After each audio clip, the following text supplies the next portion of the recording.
Olá, pessoal, sejam bem-vindos e bem-vindas à nossa aula de História. Hoje nós vamos tratar de um tema de grande relevância na história, que é a Revolução Francesa.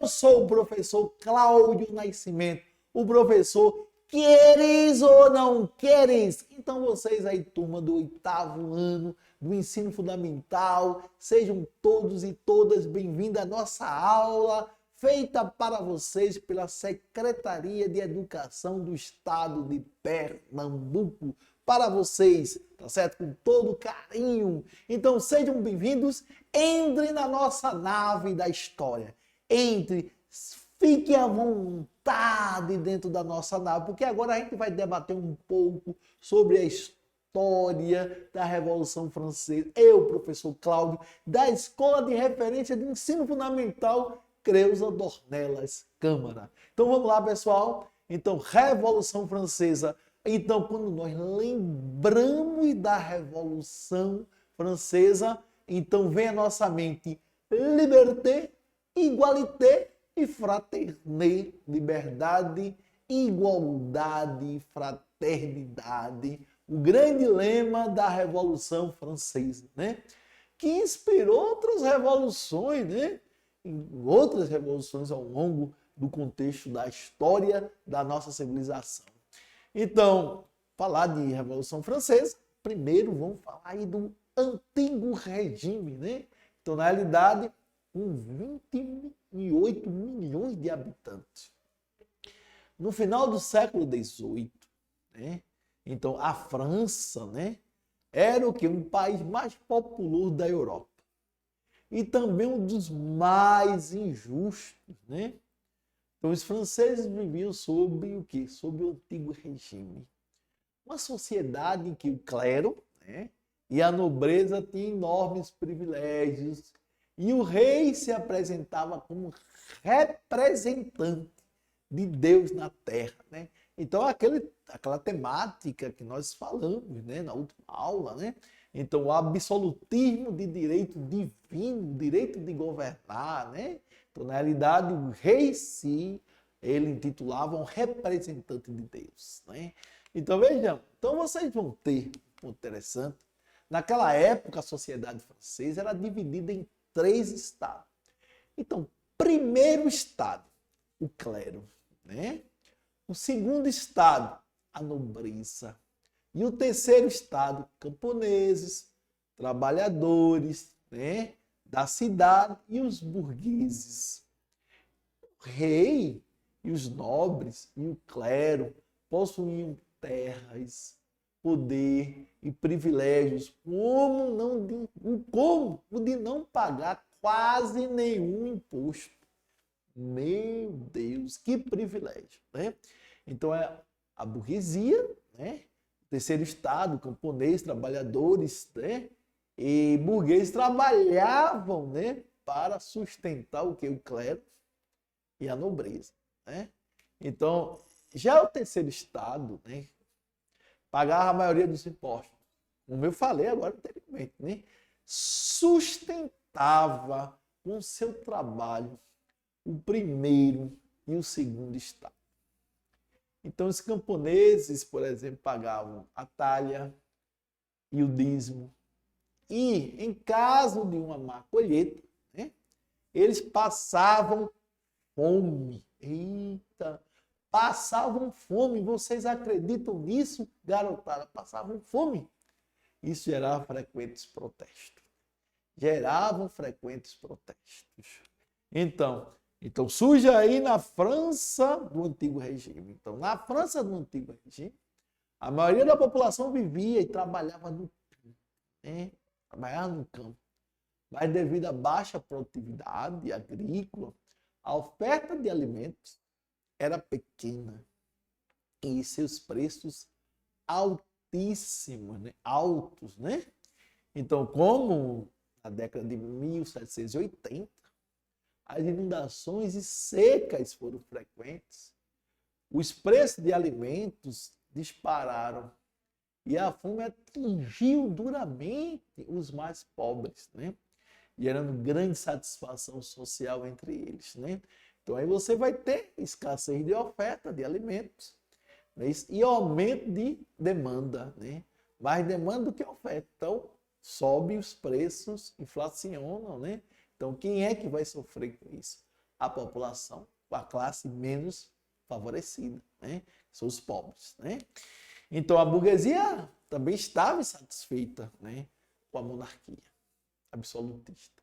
Então, para sustentar seus gastos, a monarquia aumentava os impostos, encarecendo, né, os preços das mercadorias. E como o poder de compra da maioria da população vinha diminuindo, muitas empresas faliam, gerando com isso o que? Desemprego, né? Então, na realidade, o poder de consumo reduzia. Mas como é que se vai comprar sem ter moeda, né? Então, entrava em declínio, né? Então, aumentava o desemprego. Então, diante dessas insatisfações, aí vem a convocação dos estados gerais. Convoca os estados gerais, né? Então, gastando mais do que arrecadava. Então, o governo de Luís XVI precisava cada vez mais de dinheiro para equilibrar o quê? Suas contas. E, ao mesmo tempo, a fome e o desemprego aumentavam a insatisfação dos franceses, o antigo regime. Então, diante dessa grave situação, o rei convocou que a Assembleia dos Estados Gerais, né? Então, quem convoca a Assembleia dos Estados Gerais? Luís XVI. E essa Assembleia, composta de quem? Composta de representantes dos 3 estados. Clero, nobreza e camponês, trabalhadores urbanos e burguesia. Essa Assembleia não era consultada há 175 anos, né? Então, mas tamanha insatisfação, é isso. Então, vamos, né, consultar a Assembleia, né? Então, nessa Assembleia, cada estado tinha direito a um voto. Portanto, clero e nobreza reunidos tinham 2 votos contra apenas um do terceiro estado. Brincadeira, né? Então, vejamos. Então, por isso, o clero e a nobreza estão certos que teriam controle da situação. Mas não foi isso que aconteceu. Os membros do terceiro estado, né, lançaram uma campanha em favor de quê? Da votação por cabeça. Isto é, por pessoa e não por estado. Então, muda a metodologia. O voto não vai ser mais por estado, agora vai ser por cabeça. Então, por estado, vocês 2 se unem e vencem o terceiro. Então, em maio de 1789, a Assembleia dos Estados Gerais reuniu-se para debater a situação do país. Então, aí vem um processo revolucionário. Processo revolucionário dentro da França. Então, logo no início da Assembleia, o rei Luís XVI, apoiado pela nobreza e pelo clero, ele decidiu que tudo continuaria como antes. Ou seja, votação, né, continuaria sendo por estado. Observe, o rei decidiu, a votação permanece a mesma, não muda nada. Não muda. Claro, porque se mudasse, o terceiro estado ganharia, né? Então, com esse terceiro estado, continuaria tendo apenas 1/3 dos votos. Então, a tensão aumentou, para aí, para. Né? A tensão aumentou. O rei ordenou que os deputados do terceiro estado se retirassem do salão, né? Observe, os deputados do terceiro estado saíssem do salão. Um deputado do terceiro estado, de nome Mirabel, né? Então, retrucou. Estamos aqui pela vontade do povo e só sairemos com a força das baionetas. Veja só o que o deputado disse. Estamos aqui pela vontade do povo, só sairemos com a força das baionetas. Então, Luís XVI reagiu mandando fechar a sala onde os deputados se reuniam. Eles então invadiram a sala do jogo da pela e lá juraram não se separar enquanto não tivesse elaborado uma Constituição para a França. Então, os deputados do terceiro Estado, né, se declararam-se em Assembleia Nacional com o objetivo de criar uma Constituição para a França. É isso. Então, vamos criar uma Constituição para a França. Aí vem a Assembleia Nacional Constituinte em 14 de junho de 1789.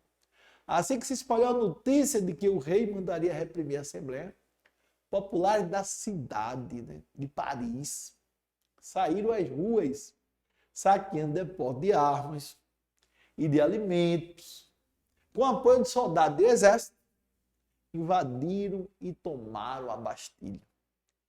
Prisão, símbolo do absolutismo. Né? Então, eles tomaram a Bastilha, principal símbolo do absolutismo. Impressionante, né?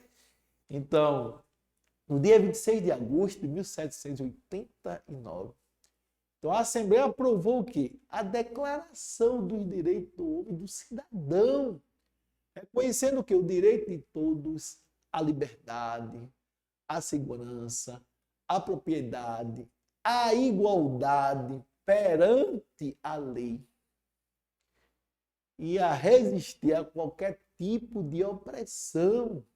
Então, lembre-se dessa data, prezados e prezadas, lembre dessa data, dia 26 de agosto de 1789, Declaração dos Direitos do Homem e do Cidadão, né? Ou seja, reconhecendo o direito de todos à liberdade, à segurança, à propriedade, à igualdade perante a lei e a resistir a qualquer tipo de opressão, né? Então, logo depois, um documento aprovado pela Assembleia confiscou os bens da igreja. Os membros do alto clero reagiram ao documento fugindo da França, né?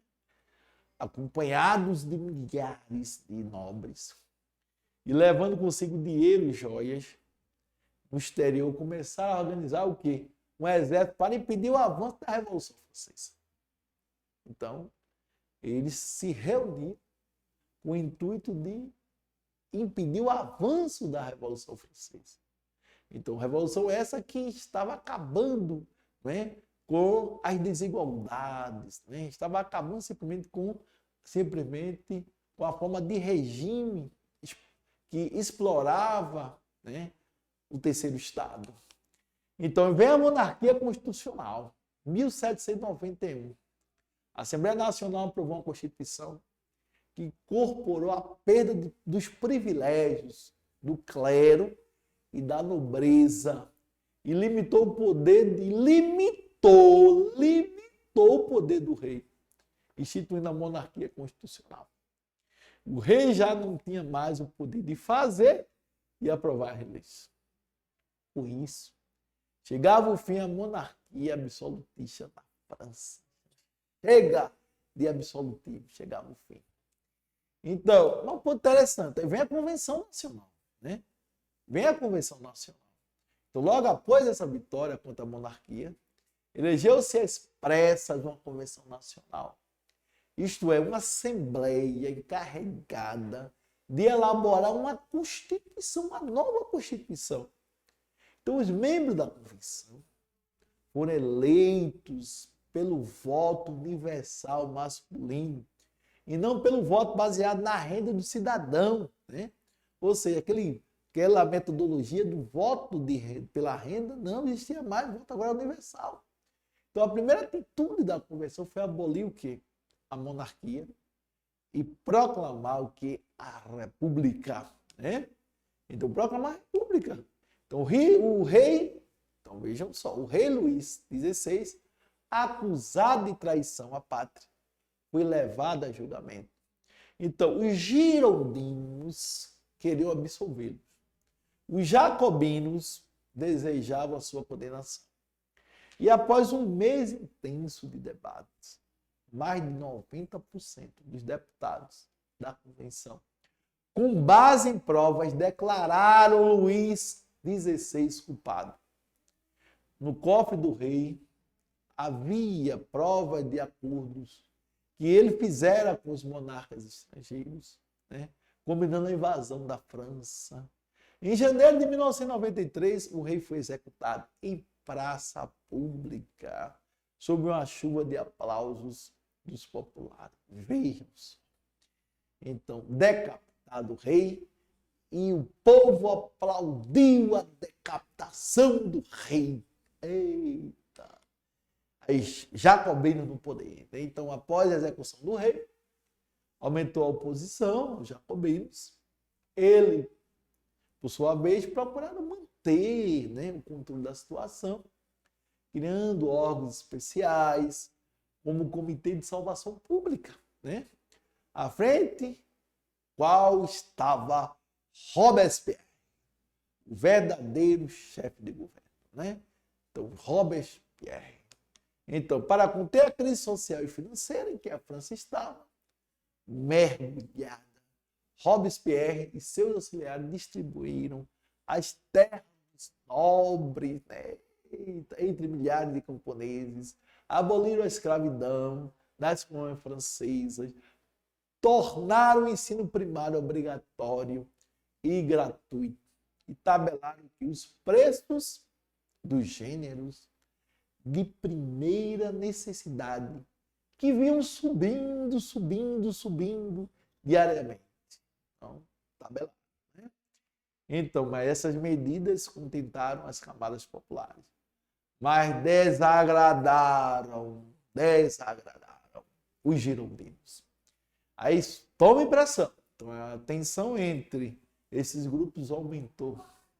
Ainda mais com o assassinato do líder popular Jean Paul Marat por uma mulher ligada aos girondinos. Então, esse líder popular assassinado, né, desencadeou outra crise, né, dentro da conjuntura política, né?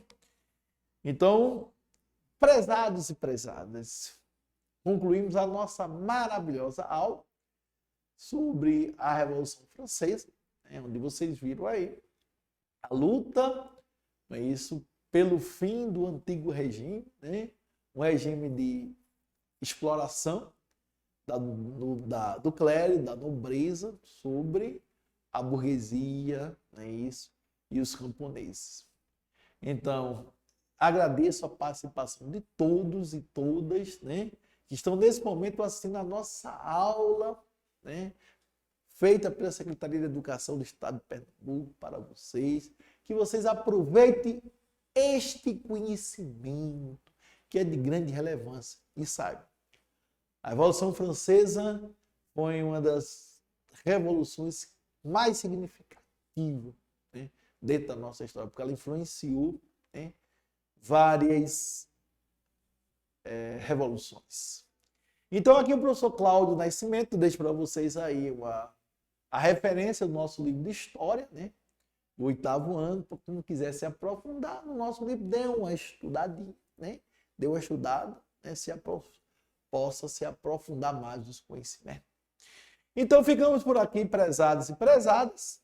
Um fortíssimo abraço e até a próxima. E agora eu peço para que vocês que entraram na nossa nave, né, da história, saiam da nossa nave da história. Tchauzinho e até a próxima aula de história. E um abraço fraterno da Secretaria de Educação do Estado de Pernambuco. Aqui é o professor Cláudio Nascimento. Ou queres ou não queres.